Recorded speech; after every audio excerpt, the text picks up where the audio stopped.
11 years para mag-materialize yung project na to. Of course, everybody knows 2017, you made such a big impact yung ginawa mo yung Kita-Kita. So why only now na parang although I'm sure this hindi pa man namin napapanood ito, kakaiba ito sa mga nauna mo nang ginawang pelikula. Ano ang in terms of siguro impact sa iyo bilang direktor na ikaw rin ang nagsulat? Ano ang dating sa iyo ng I'm Perfect? Yung Kita-Kita 2017 po yun, 2016 ko po sinulat. Pero yung I'm Perfect since 2009. Ang laki po talaga ng ginawa po sa akin ng persons with disabilities, with persons with Down syndrome. Lahat po sila dahil sila rin po humubog po ng character ko. Dahil kaya ako naging matibay bilang filmmaker dahil natuto din po ako sa kanila. Dahil mas sila, mas pinipili nila lagi yung kakayanan nila, gusto nila ipakita. Kailangan lang po may magtiwala. And kung nakita ko yun, sana kung ako man yung maging instrumento, maipalaganap ko yun sa lahat. So hindi ko talaga binitawan yung project. I know it's a risk of course for producers, pero talagang noon pa man sabi ko, sana lang bigyan ako ng tamang producer na may ganito ding passion. Nang hindi gagawing, alam mo yung baka ibahin, kasi naintindihan ko po yung sabi nyo po na, syempre, aminin na natin, mahirap po talagang kumita pag ang artista nyo po ay hindi naman po may pangalan, aminin po natin yan. Pero sana po, yun yung hinihiling ko na sana yung producer makakuha po ko ng same passion ko rin po talaga. Dahil ayoko pong magamit sila. Dahil nandito po ako, ang tagal ko po to talagang, nasa puso ko talaga to. And gusto ko lang patunayan po sa lahat, yung maging included po sila sa atin. They are not wallflowers. Alam mo yon, parang hindi sila pang display. They are not symbols only. They are humans. They can be angry, they can experience love, hate, and everything else. Yun yung gusto kong sabihin. They can fall in love, they can be independent.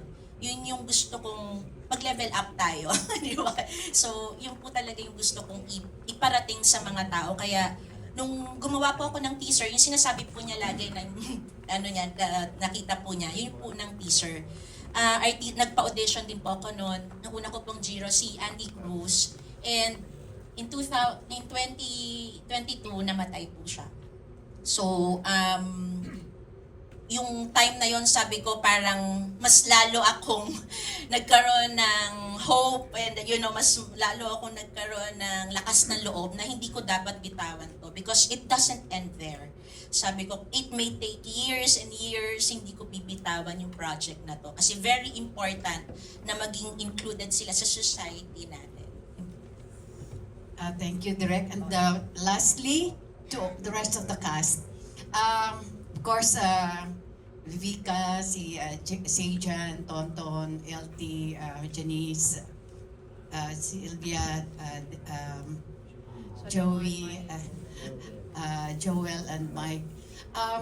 Kakaiba ay itong pelikula. If I'm not mistaken, I think this is also the very first time na may involve kayo sa ganitong klaseng pelikula.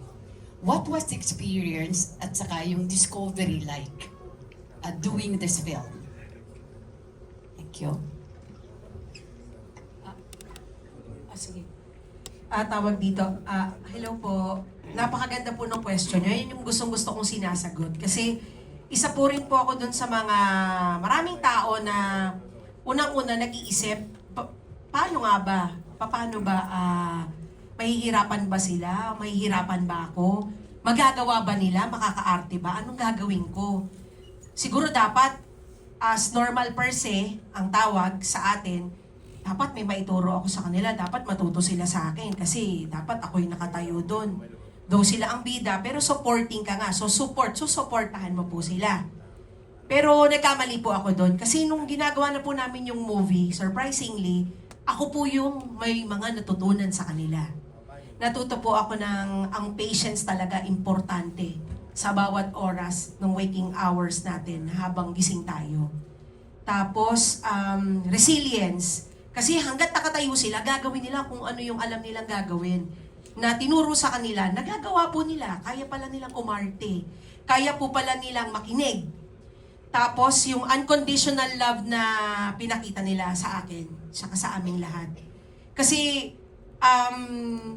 yung mga ibang tao, pag sinabi unconditional love, magmamahal ka ng kahit ano yan. Kahit ano sila, nahihirapan ka o hindi, mamahalin mo. Sa atin, meron pa tayong choice minsan di ba? Pero sa kanila, hindi. Yun yung pinapakita nila, yun yung nakita ko, naaral ko, na naituro nila sa akin.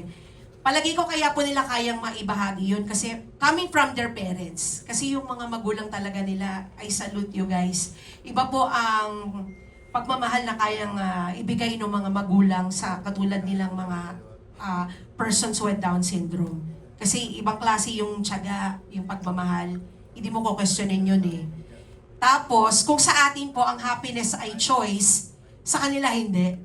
Natural po nila yun, normal nila yun.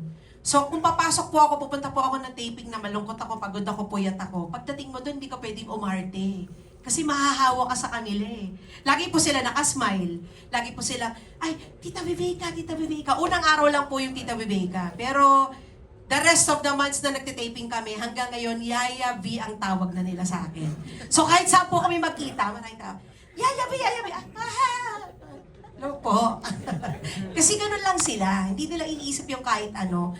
Yun po yung mga natutunan ko, nakakatuwa. Kasi baliktad, ako po pala yung may matututunan. Thank you, Viveka. Mike. Mike? Ikaw.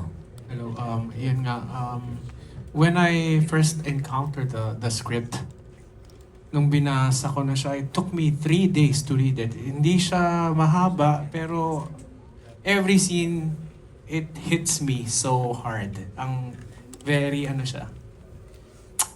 very totoo at heartfelt.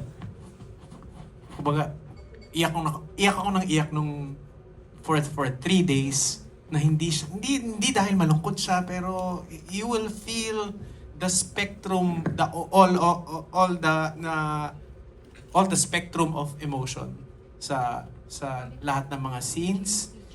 And nung dumating na ako sa set, hindi ko alam na, kala ko work lang to. Yung pala ito pala yung way ni Lord para sampalin niya ako na ito yung meron ka matututunan dito. Merong aral sa proseso ng paggawa ng pelikulang to.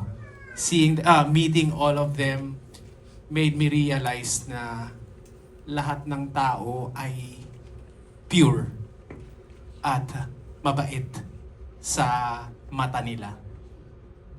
Na nagkaroon ng time sa buhay ko na parang medyo takot ako sa tao kasi jaded tayo, no? Baka lukohin ako nito or baka ganito or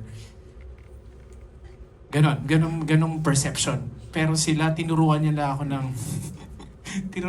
maging bukas yung puso ko ulit. Dahil every time pupunta ako sa set, they remember my name. They welcome you na, hello, Teacher Mike, how are you? Ganong energy talaga, as in pang barangay fiesta. I-remind nila parati na walang reason para maging mabigat ka ngayon. Embrace mo lang yung araw ng may ngiti at yakap. Yun yung dala ko parati. Kaya tuwing naghihintay ko ng take, wala. We just pinapanood lang namin sila enjoying the process, na nagsushoot sila na they were given this task to be an actor for MMFF. That's a tall order na kailangan nilang matapos tong film na to, and sobrang overwhelmed ako na nung nakita ko yung trailer. Yun yung dumating sila doon. And sobrang napaproud ako sa lahat ng mga students namin ni Teacher Cruz. Yun. Thank you, So Mike. yun, salamat. Joel? Sa akin, nung 2 years ago, pinakita sa akin ni Sylvia yung teaser. Kita kami sa isang event. Sabi niya, eto yung susunod kong projects. Pinakita niya yung teaser.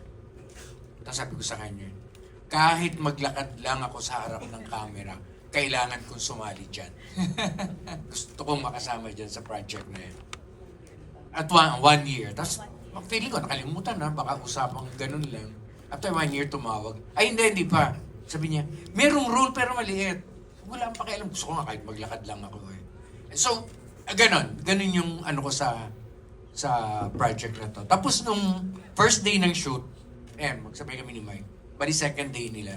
Pagdating doon, yung eksena, yung party, no? Yung ball. Tapos, nakabihis silang lahat. Ang gaganda, ang puporma. Pinakilala isa-isa, tapos yumakap sila. Tapos wala, umiyak lang ako ng umiyak. Hindi ako makapag-shoot. Hindi ako makapagtrabaho. Totoo yung sinabi ni Mike, no? It's the pureness. No? Yung ang saya ng mga taong to, parang ang linis ng kaluluwa para sa pananaw nila, napakaganda ng mundo. And how I wish you can share that joy, that pure joy. No? Hanggang ngayon, ting makikita namin, aakapin, wala, ang saya lang. And salamat, Sylvia. Salamat, Sigrid, sa kwentong ito. At ulit, panoodin ninyo, promise, panoodin ninyo. It will make a lot of change in your mind. Thank you, Joel. Tama ba ako? Nag-exercise sa umaga? Bago mag-start, direct? Tama ba? May ganon? Dancing? Yes po. Not in the morning. Not only in the morning, it's really the whole day. Pati the senior cast? Yes po. Wala silang choice. Kailangan. Gusto ko rin magpa-thank you, no? Hindi lang po sa cast and my staff also. Kasi very important sa kanila.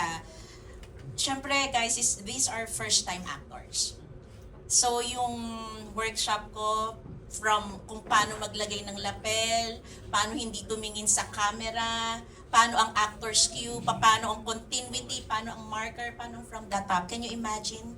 Lahat yon natutunan nila. Wow. So, of course, syempre, aside from that, yung strength nila, dahil hindi naman lahat sanay sa shoot, diba? So, they need to be disciplined. I treat them as actors. So, ako yung disciplinarian, siya ang spoiled, taga-spoiler. Medyo nauutok siya. So anyway, so parang ako yung disciplinary. I want to treat them as actors. And gusto nila yon eh. In fact, meron akong isang actor na si Carl, gusto niya mag-direct. So, kinuha ko siya as assistant to the director. So, he knows already the call sheet. He knows how to remind the actors. Wow. Yes, so ganon. So important, pero kasi yung strength nila nanggagaling lagi sa sayaw. So kapag nangihina sila, kailangan pong sumayaw talaga. Okay. So hindi lang po siya sa umaga, sa kailangan namin ng exercise sa umaga, pero every after ng take, kapag good yung take ko, yun ang reward. Depende kung 3 sayaw, 4 na sayaw. So minsan syempre hindi naman mapapagod din po yung director. Opo, napapagod din po ako. So, natutuwa naman po ako sa staff ko at saka sa mga fellow actors nila na sub. So, next naman sila naman yung sasayaw. Galing. Yes. Exciting. Okay, we continue with the lessons. So your takeaway nyo, no, from accepting this project. Zijan, ikaw naman. Ako po yung experience ko nung nakatrabaho ko sila.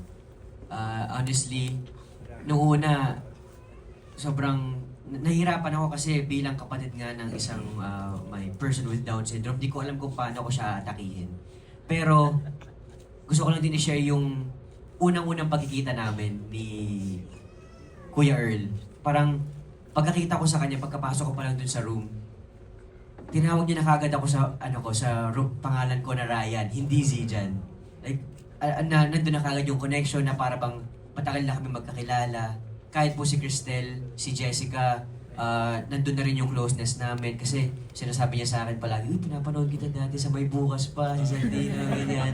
Na ngayon, magkatrabaho na tayo. So, parang nakakatabaho ng puso na nawala yung pag-aalinlangan ko sa sarili ko na paano ko ba gagawin to. Parang sila yung lumapit talaga sa akin na, kasi, gaya nga po ng sinasabi nila, hindi naman sila natural born actors at first time din nilang gawin tong ganitong pelikula. So, mahirap talaga ituro agad-agad. Mahirap ituro basta-basta, pero madali nilang napipick up yun. At extra work rin sa akin off-cam kasi nga po, bilang magkapatid, Kailangan na makita kagad na, okay, sa on-screen makita kagad na, okay, magkapatid sila, meron silang ganong relationship. Pero hindi po ako nahirapan na mag-build ng ganong relationship kasi sa set nga ako lang yung pinakabata. Kami yung lagi naglalaro, pagsasayaw sila, sasayaw din ako, ganyan. Kami po talaga yung magkaka-jive. Tapos, in terms naman sa eksena, honestly, mahirap talaga dahil minsan mahirap yung hindi sila nakakapagsalita na maayos, paulit-ulit sa audio, tsaka maikli yung attention span nila. Minsan, kailangan yung instruction ni Direk biglang nawawala sa isip nila. Pero, mas lumawak yung pag-uunawa ko, mas humaba yung pasensya ko kasi mas naiintindihan ko sila na okay, kaya natin tong gawin kahit nagkakamali tayo, kahit paulit-ulit lang, basta matapos natin to. Parang tapos nung pag nakita mo yung eksena, sobrang magical kasi may mga, yun po, nagawa namin. At yung lagi ko pong sinasabi din na first take hindi nila gagawin. Susundin nila instruction ni Direk. Tapos second take, meron silang ibibigay na sarili nilang interpretation. So magugulat ka na lang at makikita dun sa camera na okay, raw yung reactions namin, na nakakagulat talaga na kaya nilang gawin yon, na may mabibigay pala silang ganun. So sobrang ang saya lang po sa puso ko na makatrabaho sila. Yan po. Thank you. Ton? Yeah.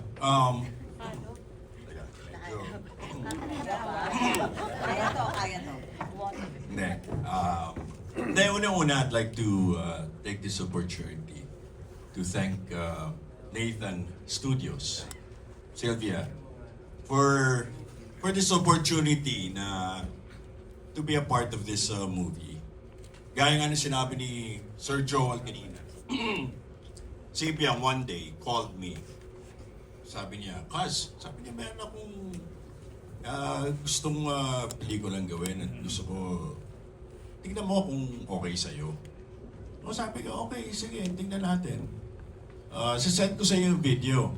Sabi ko, o sige, send mo sa akin. Sinend niya sa akin. After namin mag-usap, pinanood ko. Tinawagan ko siya ulit. Okay, game. Sama ako dyan. It's an advocacy na, sabi ko sa kanya, kung ano man yung advocacy mo, I want to be a part of it. No? Tapos, malaki yung perception. Siyempre, nung una, iniisip ko sa mga person with Down syndrome, pagka nakikita mo sila, di ba, kakausapin mo sila na, ay, kumusta? Yun, ganito. Hindi pala dapat ganun. So marami akong mga natutunan na kailangan pala kausapin ko sila na diretso lang.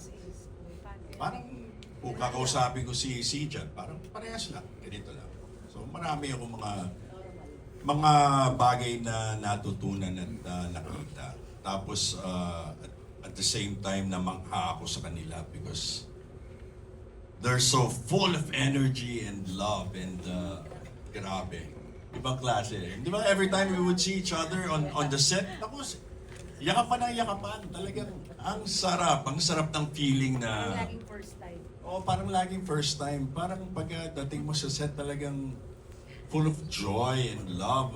Na sabi ko, I actually envy them. No? Sabi ko, sana ganito ako na very pure na what you see is what you get.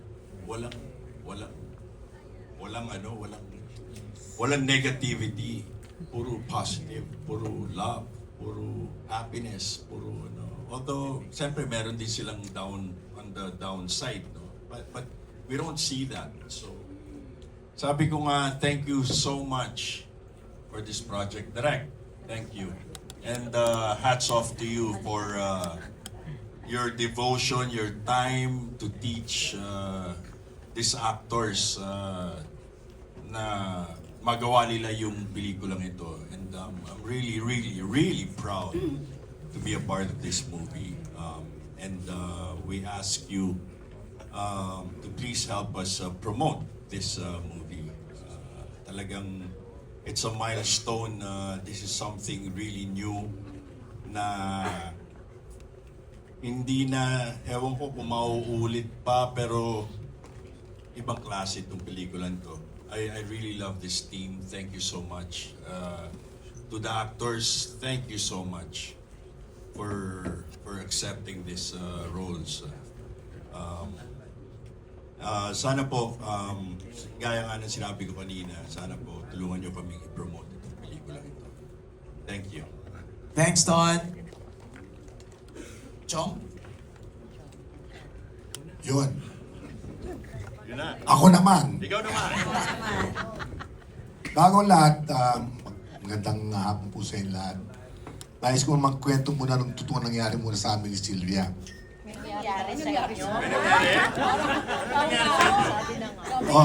Naging bahagi bago natuloy ito. Yan. Correction. Inalok sa akin ni Sylvia to. Kada taon na marami akong ginagawa. Pa-schedule siya ng pa-schedule, patras ako ng patras, hindi pwede. Hanggang sinabi niya sa akin na, sige, walang yaka, tatanggalin na lang kita rito. Isa lang po ang sinabi ko sa kanya, subukan mo magsasabunutan tayo sa kalye. Sabi niya. Dahil gusto kong gumanap dyan, dahil gusto kong ma-experience kung paano. Kidding aside, alam mo, dito nakita ko ang isang bagay na nagpalinaw ng aking isipan. May kasabihan sa Biblia na nakita ko eh. Sa Biblia nga po, nasabi sa akin. Ang sinasaad, the hands that moves is more holier than the mouth that speaks.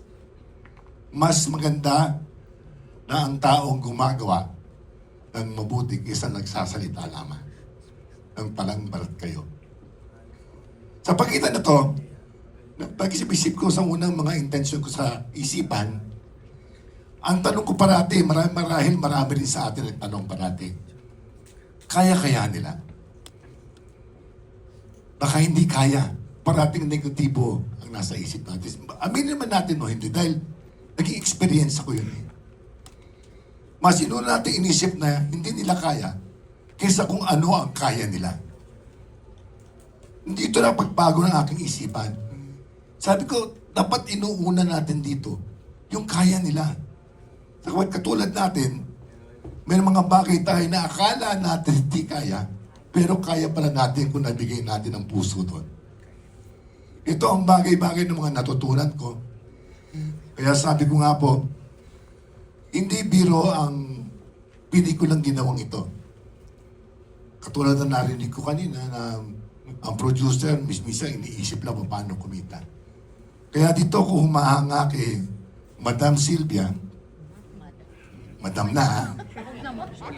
Bagamat muntik, ibiyang muntik ko na sa bunutan, sabi ko, hindi siya sungkal kung hindi nag-aalay siya ng sarili niyang kabuhayan para mabigyan lamang ng pagkakataon ng mga batang ito mapatunayan na huwag niyong isipin ang hindi nila kaya, kung di isipan muna natin na kaya nila.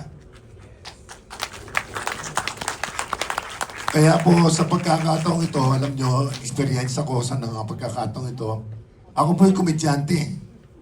Pero nung ako po'y gumanap nito, at wala sa eksena at nanonood, pati po ako umiiyak. Hindi ko alam kung bakit.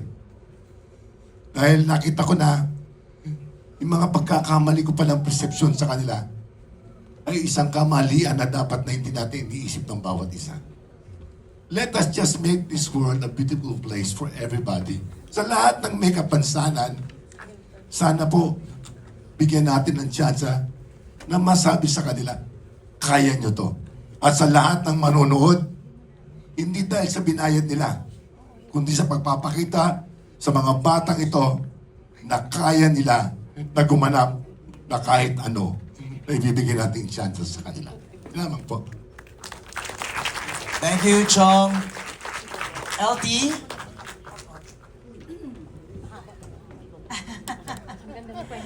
Bakit? Ikaw talaga. Ang unang-una ho, nung in-offer ni Ibiang, kasi matagal na po kaming nagsasama sa pagsilip, pagtingin ng mga pelikula, magkasama po kami as distributor, mag-partner po kami doon. So kahit pa paano, nung ito din ang gagawin itong pelikula na to. So, sinabi ko sa kanya na may mga pelikula kami kasing hindi natutuloy na kaming dalawa. Pero ngayon, finally, ito nga yun, natuloy. At meron din naman po akong konting tinaya. Okay. Gusto ko lang sabihin na yung TF po ni LT. As part of investment, then investor ng konti lang po dito sa pelikulang to, because naniniwala ako na talagang ito ay merong tusok sa puso ng lahat. Yung storya, yung pagiging yung experience with them. Unang-una rin kasi katulad ni Sylvia, meron siyang mga kaibigan, relatives, at siguro naman din po tayo may mga kaibigan, relatives. Ako din po, meron po akong kapatid with autism and retardation. At alam ko po yung sinasabi ng lahat na nakakahiya, yung maraming experiences. But para sa akin, yung experience ko with the actors here, yung pinaka very true, totoong-totoo, very pure, at saka very being kung sasabihin natin sa pagiging isang aktor. Yun ang talagang sinishare nila sa amin lahat. Yung pagmamahal, yung lahat ng positive nga, o hindi mo mararamdaman na kung kahit na meron kang problema, pagkasama mo sila, puro yun happiness at joy lang ang ibibigay nila sa iyo. So yun din ang nangyayari sa amin kapag kasama namin sila. Kaya nagpapasalamat ako, naging parte ako ng isang pelikula na ganito.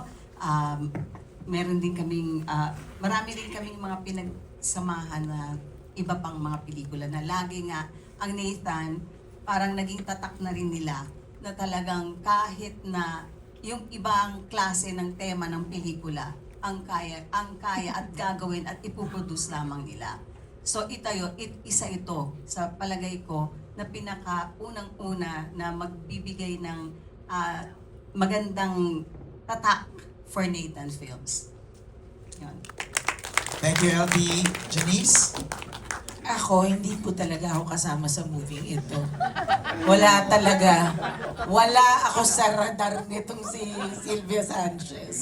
Pero nung nasa US kami for the MIFF earlier this year, kami magkakasama kami. Pero si LT madalas kong kasama. So sabi niya sa akin, isasama na nga kita. Sabi ko saan? Sabi niya, hindi basta isasama na kita. So kasama namin si Ibiang. Meron siyang pinakita. Sabi niya, pakita mo. Pinakita ni Ibiang sa akin. Alam mo, naiyak ako talaga. Sabi ko kay Ibiang, syempre may murang kasama. No? Gusto ko kasama ako dyan. Tapos sabi na, gusto ko itang isama, pero maliit lang yung role. Syempre, dahil quotation queen din ako, sabi ko sa kanya, there are no small roles. Only small actors. Naipasok ko yung sarili ko sa pelikulang ito. Sabi ko sa kanya, hindi siya issue sa akin. I fell in love with the project because it was worth falling in love with. Diba? And you know, working with these kids, gaya ng sabi ng lahat, there is so much joy, there is so much innocence, so much purity. And you know, when they look at you, wala silang judgment sa'yo. Wala silang pakialam kung sino ka, kung anong nakaraan mo. Wala silang pakialam kung mataba ka, payat ka. Wala sa kanila, pare-pareho yun sa kanila. And if only we could see the world through their eyes, we would be better. Gusto ko lang ikwento ha, kasi ito talaga, papasalamat ko yung MJ dito sa Nasa Metro Manila Film Fest, MIFF kami last year sa US. Nasa hotel ako, nasa lobby, biglang dumating yung dalawa, sinusugod ako, sabi ni LT, Biang, eto na. Alam mo yung mukhang mga sanggan. Biang, eto na. Sino? Si Janice na, dun sa sa Yaya. Sabi ko, hindi siya pwede dun kasi maliit lang yung role.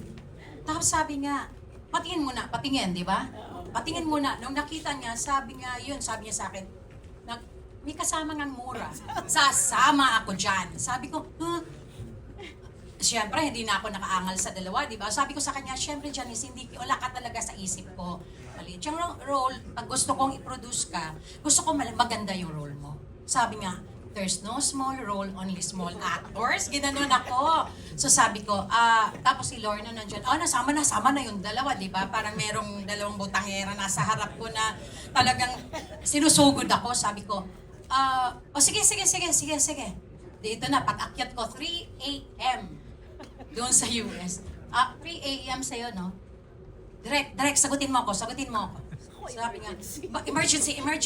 Takot siya sa emergency. Sabi ko, direct, miyaya na tayo. Sino? Si Janice de Belen. Yung role na yun, maliit lang. Direct, habaan mo na yung role.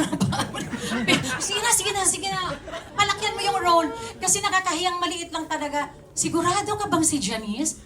Sabi, meron pa bang susunod na gaganituhin mo ko? Kasi yung una, si Joel nga, ilagay mo si Joel sa radyo. Walang role. Kahit daw ano. Nangyari kay Janice. So, yun, yung ganito, nakumpleto yung pelikulang to, hindi sa pilitan, kundi sila mismo. Inaaway po nila ako, sa pilitan po ito.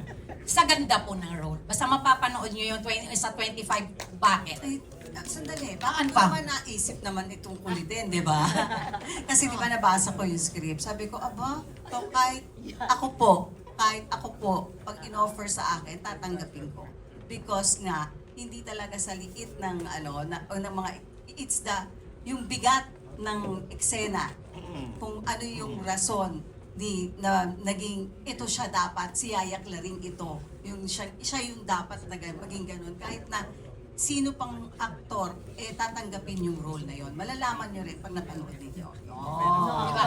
Dati tinatanong, Abangan ninyo. Okay, dati tinatanong ako, ano yung Bakit paborito naging mo? si Flor de Luna? Yes, anong paborito mong teleserye? Sasabihin ko, Greatest Love. Ano yung paborito mong pinakamaganda mong pelikula na nagawa?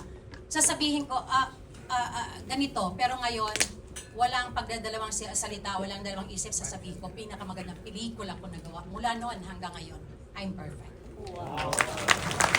Nakakahiya naman dun sa mga... Thank you. Nakakahiya naman dun sa mga ibang... Hindi, maganda. Ang dami ko maganda, pero ibang klase to. Basta.